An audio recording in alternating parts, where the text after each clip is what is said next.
আসসালামু আলাইকুম। সোম্মামি পরিবারের পক্ষ হতে সবাইকে স্বাগত জানাচ্ছি। আজকে আমরা নতুন একটি ভিডিও নিয়ে চলে এসেছি। চলুন ভিডিওটি শুরু করা যাক।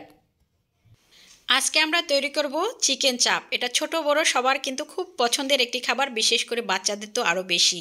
তো আমরা চিকেন চাপটা তৈরি করার জন্য আমরা হাড় ছাড়া মানে হাড্ডি ছাড়া যে গোস্তটা পাওয়া যায় বুকের কিংবা রানের, সেই গোস্তটা আমরা নিয়ে এবার সুন্দর করে আমরা শিলপাটার সাহায্যে ছেঁচা দিয়ে নিব, যাতে গোস্তটা থেতো থেতো হয়ে যায়। তো আমরা সেটাই করছি। তো আমরা একের পর এক আমরা পুরাটা করে নিচ্ছি।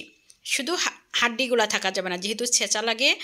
ছেঁচার পরে হাড্ডিগুলা যদি পরবর্তীতে গালে কিংবা দাঁতে লাগে কিংবা গলায় ফুটে যায়, এই জন্য একটু সাবধানে হাড় ছাড়া গোস্তগুলো নিতে হবে। এই যে আমরা থেতো করে ফেলেছি আমাদের সম্পূর্ণ গোস্তটাকে।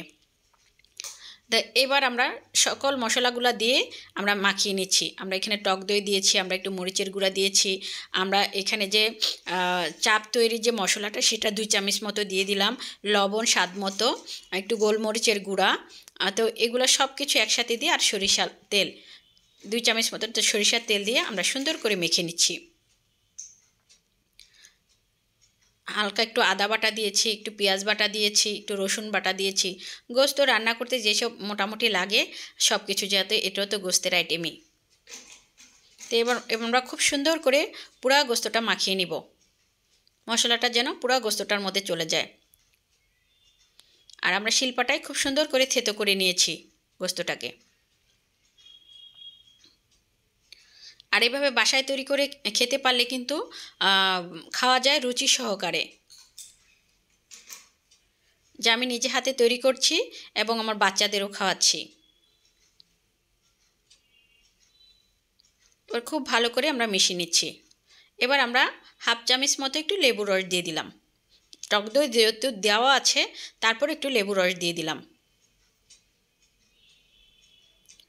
একদম হাড় ছাড়া গোস্তগুলো নিয়ে নিচ্ছি, হাড়টা ছাড়িয়ে নিয়েছি।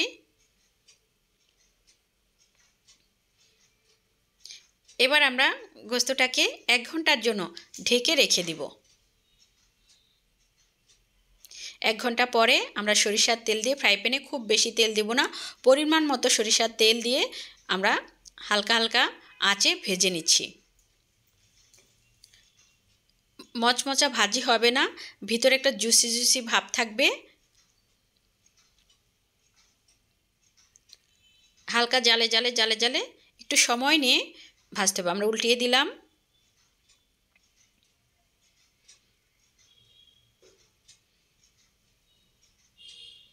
খুব সহজে বাসায় কিন্তু এটা তৈরি করে ফেলা যায় এবং খুবই মজাদার একটি খাবার।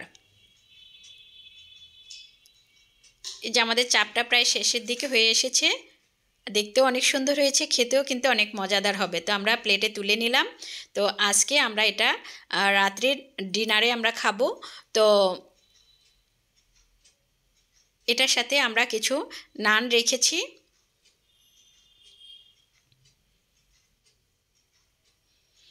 দেখতে অনেক সুন্দর হয়েছে, খেতেও মাশাআল্লাহ অনেক ভালো লাগবে। আর এই যে আমরা নানের সাথে এই চাপটা আজকে খাবো। তো যাই হোক, ভিডিওটি যদি ভালো লাগে লাইক কমেন্ট শেয়ার দিয়ে পাশেই থাকবেন, আর খাবারের অপচয় করবেন না। এই যে আমার ছেলে মেয়ে সবাই খাবে, এই যে ছেলে খাচ্ছে, খুবই পছন্দের খাবার। তো আজকের মতো এইখানেই, আল্লাহ হাফেজ।